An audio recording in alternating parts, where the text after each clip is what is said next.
सरकार ने जो बजट पेश किया इस वर्ष, मैं आपको ये जो 2026 का 27 का बजट आपने पेश किया है उस पे दो बातें और सुझाव रखना चाहता हूं। पहली बात, दो तो बातें हैं संसदीय कार्य मंत्री जी, और सुझाव का मैंने बताया नहीं कितने हैं। सुझाव का इसलिए मैंने नंबर नहीं बताया। मैं आपसे ये निवेदन करना चाहता हूं, पहली बात तो ये है कि बजट इस बार भी पढ़ा गया, 24 में भी पढ़ा गया, 25 में भी पढ़ा गया, मगर बजट में किस प्रकार से उसको तैयार किया और बोला गया है वो किसी को कहने की आवश्यकता नहीं होती, क्योंकि जो बजट पढ़ता है, भले वो वित्त मंत्री पढ़े या माननीय मुख्यमंत्री जी ने वित्त मंत्री के रूप में बजट पढ़ा हो, बजट पढ़ने के अंदाज से, उनके बॉडी लैंग्वेज से और वो किस परिस्थिति में पढ़ रहे हैं उससे सारी चीजें जो है वो पता चल जाती है। आप और हम सब सदन के कोई 4-5 बार सदस्य रहा है, कोई दूसरी बार आया है, कोई तीसरी बार आया है, हम सब ने देखा है। इस बार ऐसा लगा कि सिर्फ किताब में जो लिखा हुआ वही पढ़ा जा रहा है। नहीं, संसदीय कार्य मंत्री जी ऐसा नहीं है। पिछली बार के बनिस्पत पिछली बार जो कॉन्फिडेंस दिख रहा था वित्त मंत्री जी में बजट पढ़ते हुए, वो इस बार नहीं दिखा। पता नहीं कहां का दबाव है, और नहीं, बिल्कुल ज्यादा नहीं था, कम था। और ये मैं आपको जरूर नहीं ऐसा नहीं, पर मैं उससे पता चलेगा जब एप्रोप्रिएशन बिल पर माननीय मुख्यमंत्री जी बोलेंगे। जब माननीय मुख्यमंत्री जी एप्रोप्रिएशन बिल पे बोलेंगे, उस दिन आप मेरी बात पे मोहर लगा देना और उस बात को अपन तुलना कर लेंगे कि मेरी बात सही थी या गलत थी। मैं आपसे निवेदन करना चाहता हूं कि आपने पिछले बजट में विजन 2047 की बात की। उस समय आपने अलग स्लोगन दिया, आज आप एक नए स्लोगन के साथ आ गए।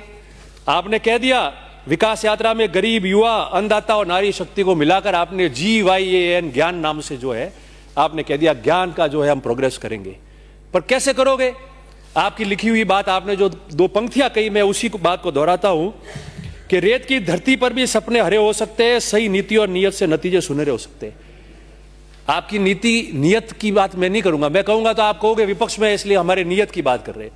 पर आपकी नियत पे संशय इसलिए हो जाता है, क्वेश्चन मार्क इसलिए लगता है क्योंकि जो नीति की आप बात कर रहे हो, आप बोलते कुछ हो, संकल्प पत्र में कुछ और आता है, बजट में कुछ और आता है, और बजट के अंदर जो आप लिख रहे हो, जहां आपने प्रोविजन रख दिया कि ये करने वाले, उसमें 0% बजट, आपने बजट बताया नहीं।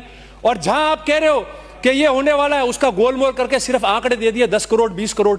मैं आगे आपको बताऊंगा कैसे है ये। मैं आपसे यही निवेदन कर रहा हूं कि मेरी बात को, आप सत्ता में हो, आपने बजट पढ़ा है, आप निंदा के रूप में भी मत लो। चलो, निंदा कहेंगे तो आपको नाराज भी हो सकते हैं, मगर आप उसको कमियों के रूप में ले लो और सुझाव के रूप में रख लो कि किस तरीके से हमको उसको ठीक करना है। मैं 4-5 जो आपके विभाग है उसी के बारे में बात करता हूं। पहले तो मैं आपको जो 2-3 प्रस्ताव मैंने दिए थे, बाद में आप कहोगे कि जो ये हुए इसके बारे में तो बोला ही नहीं। तो जो आपने साचोर, रानीवाड़ा, मंडा, रेवदर, आबू रोड, जो बॉर्डर डिस्ट्रिक्ट की रोडें हैं, इंपॉर्टेंट है, बॉर्डर की, स्टेट बॉर्डर की बड़ी रोड है, पर्यटक और आर्मी के लिहाज से भी जरूरी थी। शुरू में मुख्यमंत्री जी को हेलीपैड में मैंने भी दिया था और उसमें उल्लेख किया था, तो उसको आपने दिया, उसके लिए धन्यवाद देता हूं उसका, और अभ्यारण्य के बारे में। मगर सड़कों की बात करें, पिछले बजट में आपने 10 करोड़ की सड़कें कही थी, 10 करोड़ की सड़कें आपने कही थी। वो 10 करोड़ की सड़कें में जब मैं बोला, उस समय मैंने आपको कहा था कि इसमें मिसिंग लिंक जोड़ो। सारे मेंबर्स ने, हाउस के मेंबर्स ने लिख के दिया, आपने मिसिंग लिंक उसमें जोड़ी, धन्यवाद। उस समय हम सब ने ज्ञापन दिया, मैं बोला उसके बाद में ज्ञापन दिया था हमने, और आपने मिसिंग लिंक ले ली। इस बार आपने क्या किया, वापस आओ। हमारे समय में 10 करोड़ की मिसिंग लिंक थी, ओनली मिसिंग लिंक 10 करोड़ की, और पिछली बार जब हमने किया, आप लोगों ने भी उसको वापस, मुख्यमंत्री जी ने अनाउंस किया, तो मिसिंग लिंक आई। अब 600 करोड़ आपने कर दिए। 600 करोड़ मतलब कि 3 करोड़ एक विधानसभा की आएगी। 3 करोड़ में 10 किलोमीटर रोड भी नहीं बन रही है पूरी। और सबसे इंपॉर्टेंट, माननीय सारे सदस्यों को मैं निवेदन करना चाहता हूं कि मिसिंग लिंक ही इंपॉर्टेंट है। मेरा निवेदन है और प्रस्ताव है, गैलरी में नोट भी कर रहे होंगे हमारे ऑफिसर्स, मैं यही निवेदन कर रहा हूं कि आप, मैं एक मिनट आप बोल दो। श्रवण जी, मैं आपसे, श्रवण जी बैठो, अरे श्रवण जी, मैं आपसे यही निवेदन कर रहा हूं कि मिसिंग लिंक, आप जबरदस्ती। सभापति जी आपके माध्यम से मैं सरकार से निवेदन करता हूं कि मिसिंग लिंक को आप कम से कम 10 करोड़ करो। गांव के बीच में जो संपर्क रोड नहीं है, लोग वही रोड मांगते हैं, उसी से गांव के बीच में रोडें होगी। 3 करोड़ सफिशिएंट नहीं है, आप हिम्मत करके इसको 10 करोड़ करो। ये सारे माननीय सदस्यों के काम आएगा और हम लोग कुछ अच्छा नया कर पाएंगे और आपको हम धन्यवाद करेंगे। ये मेरा आपको एक बहुत जरूरी सुझाव है। इसके अलावा आपने उद्योग के बारे में, मैंने गवर्नर अभिभाषण पे भी कहा, पिछले बजट में आपने उद्योग में कहा लोकल, वोकल फॉर लोकल की आपने बात की। मैंने गवर्नर अभिभाषण में ही बोला, आपने औद्योगिक पार्क और आधारभूत कार्य की, आपके पैरा 46 में आपने उसका उल्लेख किया है। मैं वापस आपको कह रहा हूं कि बहुत सारे औद्योगिक पार्क आपने घोषणा की है बजट में, मगर जो लोग जहां जिन जिलों के सबसे ज्यादा रह रहे हैं बाहर, मीडियम स्केल और स्किल इंडस्ट्री चला रहे हैं, जो बॉर्डर पे है, सांचौर से लेके आबू रोड तक, जो गुजरात चले गए, साउथ में चले गए, बॉम्बे चले गए, वहां आप बहुत बड़ा औद्योगिक पार्क लाओ तो आपके हजारों निवेश वहां आ सकते हैं और रह सकते हैं। मेरा निवेदन है कि कृपया करके औद्योगिक पार्क में सांचौर, रानीवाड़ा, रेवदर और आबू रोड, इसके मध्य एक बहुत बड़ा औद्योगिक पार्क पढ़ाओ तो बहुत सारे लोग राजस्थान के बाहर निवास कर रहे हैं वो वहां आ सकते हैं। इसके अलावा आपने चैप्टर की बात की, अच्छा है, आपने कहा है देश विदेश के प्रवासी राजस्थानियों के लिए डोमेस्टिक एंड ओवरसीज राजस्थानी में आपने 14 नए चैप्टर जोड़े। आप जोड़ो, मगर कम से कम 4-5 सिटी के अंदर एक प्रवासी सहायता केंद्र बहुत बड़ा खोल दो। उस चैप्टर से भी बहुत इंपॉर्टेंट होगा, जहां लोग जाके अपनी बातें कह सके, कोई तकलीफ होती है तो कह सके, कोई बाहर से जा रहा है तो उस सिटी में किसको काम मिलना है उससे संपर्क कर सके। आपने सिंचाई में नर्मदा नहर की बात की और 2 करोड़ रुपए की घोषणा की है डीपीआर बनाने के लिए, सांचौर, गुड़ामालानी और चौटन को, क्षेत्रों को लाभान्वित करने के लिए, उसके लिए धन्यवाद। मगर आप गुजरात मॉडल की बात करते हो, वहां मेरे विधानसभा से 10 किलोमीटर दूर पे सुजलाम सुफलाम योजना, कच्ची नहर आ रही है। अब इस पानी को एक्सेस जो है, जहां ऑलरेडी पानी है आप वहां भेज रहे हो, आप भीनमाल, रानीवाड़ा, जसवंतपुरा कच्ची नहर के माध्यम से सिंचाई के लिए उस पानी को भेजो तो ये डीपीआर में आपका काम आएगा। इस डीपीआर के अंदर आप 2-3 तहसीलों को जोड़े, माही बांध की आपने बात की, डीपीआर बनाने की बात की, कोई आज तक किसी चीज का कोई है ही नहीं कि भाई बांध का पानी लाने के लिए आप लोग क्या कर रहे हैं। और 2-3 बातें और है, माननीय पशुपालन मंत्री जी यहाँ है, मारवाड़ से है, मैंने पिछले बजट में भी आपको निवेदन किया, आपसे बेहतर कौन जानता है, हम आपसे आशा रखते हैं। आपने गायों की बात कर ली, ऊंटों की बात की, डेयरी की बात की है। मैं आपसे ये निवेदन कर रहा हूं कि कितनी सब्सिडी आप गौशालाओं में देनी चाहिए, देते रहो, मगर मैंने आपको निवेदन किया कि जो पशुपालक गाय लेके झुंड में जा रहा है, आपके इस बॉर्डर पे 2 लाख गाय बैठी है यहाँ एमसीडी के बॉर्डर पे, और वो पशुपालक जिसको कुछ नहीं मिल रहा है, ना सरकार से मिल रहा है, वो भगवान भरोसे है, आप उसको कभी बात नहीं कहोगे, क्यों हिम्मत नहीं दिखा पा रहे आप लोग। वो पशुपालक ही तो झुंड में गायों को पालकर और उनको जिंदा रख रहा है, उन गायों को आप उनके लिए करना ही नहीं चाहते हैं। आपके खुद की कॉन्स्टिट्यूंसी में इतने सारे लोग हैं। मैं आपसे निवेदन कर रहा हूं, रिप्लाई में या एप्रोप्रिएशन बिल की घोषणा में आप लाए, एक इसका सिस्टम बनाए कि जो पशुपालक झुंड में गाय लेके घूम रहा है उन गौपालकों को हम लोग सब्सिडी देंगे। वो गायों को, जो वो लंगड़ी गाय भी होती है तो उसको झुंड के बाहर नहीं निकालता, दुधारू नहीं होती है तो भी उसको बाहर नहीं निकालता है। इसलिए आपसे यह निवेदन है कि उन गायों को दे और ऊंटों का रिहेबिलिटेशन सेंटर बनाओ। जमीनें अलॉट नहीं हो रही है अभी तक, कैसे हो पाएगा? 10,000 से 20,000 करने से कोई फर्क नहीं पड़ने वाला है, मगर आप उसका रिहेबिलिटेशन सेंटर बनाओगे एक, तो उससे जो है वो काम होगा। मेरा आपसे निवेदन है, आपने 20 करोड़ रुपए रणथंभौर बार्ग और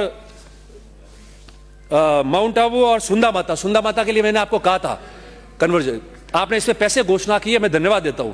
मगर मैं आपको यह कह रहा हूं कि जब स्लॉथ बेर हो गए काले भालू वहां, तो आप उसको सफारी के रूप में ही डेवलप करो ताकि आने वाले पर्यटक को जो है वो उसका आनंद ले सके और रोजगार भी बढ़े। तो इसको आगे बढ़ाते हुए जो आपने इस बजट में कहा है, आपके पेज नंबर 118 पे, उसमें आप उसको स्लॉथ बेर सेंचुरी के रूप में आप उसको डेवलप कराओ तो उसका काम जो है वो ठीक रहेगा। अब अंत में एक सामाजिक कल्याण का विषय, उससे पहले खेजड़ी वाली बात थी, पर्यावरण की बात चल रही है, कानून लाने में कितना टाइम लग रहा है, इतना हंगामा हुआ, धरने हुए, उसके बाद हम कानून लाने की बात कर रहे हैं। आप इसके लिए कोई आउटस्टैंडिंग घोषणा, माननीय संसदीय कार्य मंत्री जी को निवेदन कर रहा हूं, सभापति जी आपके माध्यम से, आपकी भावना में समझ गया, हमने तो नहीं किया होगा सर, यहां आके बैठ गए, आप भी मत करो, आप भी आ जाओगे, यहां आने ही वाले हो वैसे भी। तो मैं आपसे यही निवेदन कर रहा हूं कि कानून बनाओ, कानून के अलावा इसमें ऐसी सारी चीजें लाओ कि ये एक व्यक्ति विशेष से लेना देना नहीं है, सब लोगों की भावना है। और मैं हमारे जैसे जो लोग हैं, कॉमन मैन, उससे भी निवेदन करता हूं कि जहां खेजड़ी लग रही है वो जमीनें मत लो ना सोलर के लिए। कई जनों को ये भी निवेदन कर रहा हूं, हम खुद भी सोलर के लिए जमीनें लेते हैं, खेजड़ी है अंदर, फिर भी उसको ले रहे हैं। दोनों बातें नहीं चलेगी, बात एक चलेगी। हम सबकी भावना है कि इसमें कानून जल्दी लाया जाए। और अंत में सामाजिक कल्याण की, आपने कहा कि लोकतंत्र की वास्तविक परीक्षा इस बात में है कि उसकी संस्थाएं जनता के कितनी प्रभावी रूप से सेवा कर पाती है। कैसे सेवा करेंगे सर?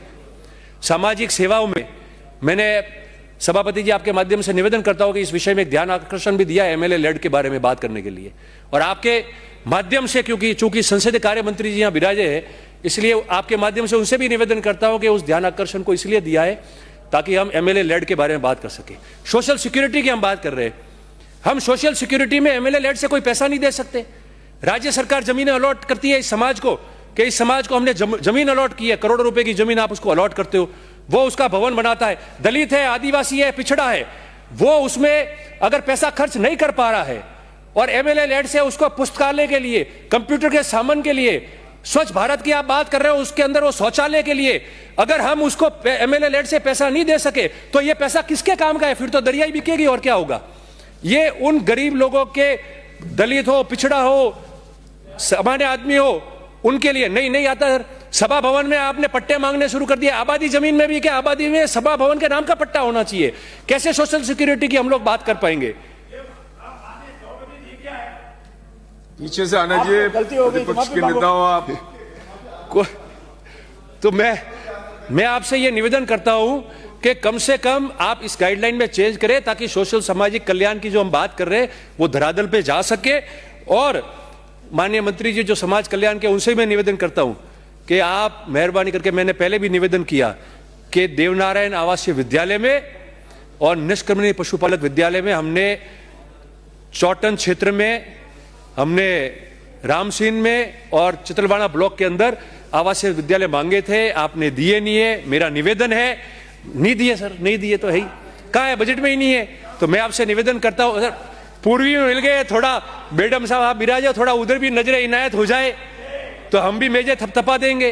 तो मेरा यही निवेदन है कि निष्क्रमणीय पशुपालक विद्यालय एक और एक देवनारायण आवासीय विद्यालय, दोनों आवासीय विद्यालय आप इन 3 ब्लॉक में से 2 जगह आप देवे, ताकि उन लोगों का जो पिछड़े हैं, जो बॉर्डर पे है, 2-3 मिनट में अपनी बात खत्म कर दूंगा, उनका जो है भला हो सके। और पिछले बजट में मैंने बजट के समय एक प्रस्ताव रखा था कि सीओ की तरह नगर पालिकाओं में भी पद होने चाहिए जिले पे। मुख्यमंत्री जी ने शायद जब अप्रोप्रिएशन बिल पे जवाब दिया तब हर मुख्यालय पे शायद डिप्टी डायरेक्टर या सीओ टाइप कोई पद की घोषणा की थी। कितने लगे आप लोग जरा देख लेना, ताकि उनकी कही हुई बात जो है उसमें अमल हो जाए। अंत में सिर्फ 3 प्रस्ताव मेरी तरफ से मैं रखना चाहता हूं, मेरे विधानसभा क्षेत्र है उसका, कि आपने वहां सड़क दिया, मैंने धन्यवाद दे दिया। ये पूरी सड़क बहुत बड़ी सड़क है, 100 किलोमीटर से अधिक की सड़क है, बहुत इंपॉर्टेंट थी, तो दिया ना जोगाराम, माननीय जोगाराम जी, धन्यवाद भी तो दे रहा हूं। मैंने कहा निंदा ही नहीं समझे, सुझाव प्रस्ताव सब दे रहा हूं, धन्यवाद भी दे रहा हूं। एक ट्रॉमा सेंटर स्टेडियम पहले सैंक्शन हो चुका है, आज तक काम शुरू नहीं हुआ है। सुंदा माता का मैंने आपको बता दिया कि सिर्फ पैसे से नहीं, आप उसको एक सफारी के रूप में डेवलप करो। करड़ा और सरनऊ में उप तहसील की बात थी, स्मैक का सबसे बड़ा कामकाज चल रहा है वहां, इसलिए मैंने निवेदन किया 1 ही मिनट में सभापति जी। एनडीपीएस का 1 मिनट तो ऑफिशियल है, 2 मिनट जैसे कुलदीप जी ने मेरे लिए, आपकी नजरें इनायत हो जाए 3 मिनट की। तो एनडीपीएस थाना जो है वो वहां बनाना चाहिए, हब बन चुका है स्नैप का, युवा पीढ़ी जो है बर्बाद हो रही है, एनडीपीएस थाना मेहरबानी करके बनाओ तो हमारी भविष्य की पीढ़ी जो है वो सुधर जाएगी। दूसरा माननीय अंत में एक ही बात वित्त मंत्री जी से निवेदन करना चाहता हूं, यहाँ जो ऑफिसर्स है, आपका खुद का तो आपका खुद का भी लगाव है माउंट आबू से, आपको वहां का निवासी मानते एक प्रकार से। आपने बजट में 2023 के बजट में हम लोगों ने पोलो ग्राउंड को, जहां एनपीए चलता था, नेशनल पुलिस एकेडमी, उसको 18 करोड़ रुपए दिए कि इसको डेवलप होना चाहिए, स्टेट का सबसे बड़ा अच्छा ग्राउंड बने। आप बजट में 2 बार लेके आ गए कि उसका उन्नयन कार्य करेंगे, 2 बजट चले गए, पता ही नहीं है, क्या मजाक हो रही है? आप उस काम को शुरू कराओ।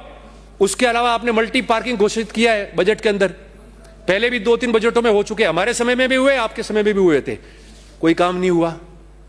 तुरंत कराओ। इसलिए कह रहा हूं कि माननीय मुख्यमंत्री जी, पूरे राजस्थान में एक ही शहर है जिसके माननीय मुख्यमंत्री जी विकास समिति के अध्यक्ष है, और वो इस शहर के है, वहां वो विकास समिति है जिसके मुख्यमंत्री जी अध्यक्ष है, तो वो बात पिटनी नहीं चाहिए, क्योंकि न केवल वित्त मंत्री की घोषणा से इसका ताल्लुक है, मुख्यमंत्री जी स्वयं अगर वहां के विकास समिति के अध्यक्ष है तो वो बात बिल्कुल पिटनी नहीं चाहिए। इससे आपके सरकार का और उनकी बात का इकबाल खत्म होता है। इसलिए मैं आपको निवेदन कर रहा हूं कि इको टूरिज्म में जल्दी परमिशन दो। इको टूरिज्म आप कह रहे हो, वो टेंट लगाने हैं सिर्फ, उसके अंदर 6-6 महीने निकाल देते। और गौमुख, अंत में मैं आपको धन्यवाद देता हूं कि पिछली बार मैंने शक्तिपीठ अर्बुदा देवी का और अचलेश्वर महादेव के बारे में यहां कहा था और तुरंत उसके आप लोगों ने बजट में घोषणा की थी, काम भी शायद शुरू हुआ है। मगर मैं आपको कहता हूं गौमुख के बारे में रखो, इतिहास है, अपने देश के इतिहास में गौमुख का नाम है, जहां से उत्पत्ति हुई थी कई गोत्रों की, गुरु वशिष्ठ की बात वहां है, कृष्ण और राम की जो बात है उससे जुड़ी हुई है। हम धार्मिक बात करते हैं तो गौमुख का भी आप करें, और थोड़ा सा पूरा पर्यटक वर्ल्ड का वहां आता है, राजस्थान में सबसे ज्यादा टूरिस्ट वहां आता है, बस स्टैंड को ठीक कर दो, यही मैं आपको निवेदन करता हूं। और मेरी बात का प्रस्ताव जो है आप लेंगे, ये आपसे आशा रखता हूं। आप सबका बहुत बहुत धन्यवाद।